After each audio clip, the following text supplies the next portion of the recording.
صاحب شریعت نے خواجہ سرا کے بارے میں کیا کہا ہے؟ شریعت نے خواجہ سرا کے بارے میں کہا ہے کہ یہ بھی انسان ہے، انسانوں والا معاملہ کرو ان کے ساتھ، اور ان کو بے حیائی پھیلانے کی اجازت نہیں ہے۔ ان کو بھی ملازمتیں دینی چاہیے تاکہ یہ جائز طریقے سے، حلال طریقے سے کما سکیں، اور اگر کسی کو ملازمت نہیں مل رہی ہے تو اس کی ذمہ داری پھر اس کے رشتہ داروں پر ہے۔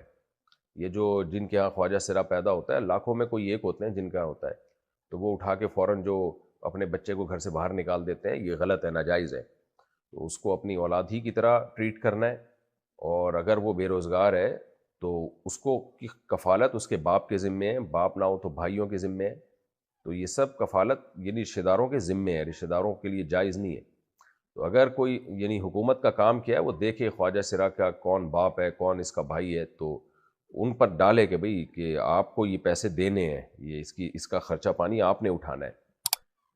اور اہم بات یہ ہے کہ اس زمانے میں الحمدللہ میڈیکل سائنس نے اتنی ترقی کی ہے کہ اگر کوئی خواجہ سرا ایسا ہے جس میں مرد کی علامتیں زیادہ ہیں تو آپریٹ کروا کے وہ مکمل مرد بن سکتا ہے، اور اگر کسی میں عورت کی علامتیں زیادہ ہیں تو مکمل آپریشن کروا کے عورت بن سکتی ہے۔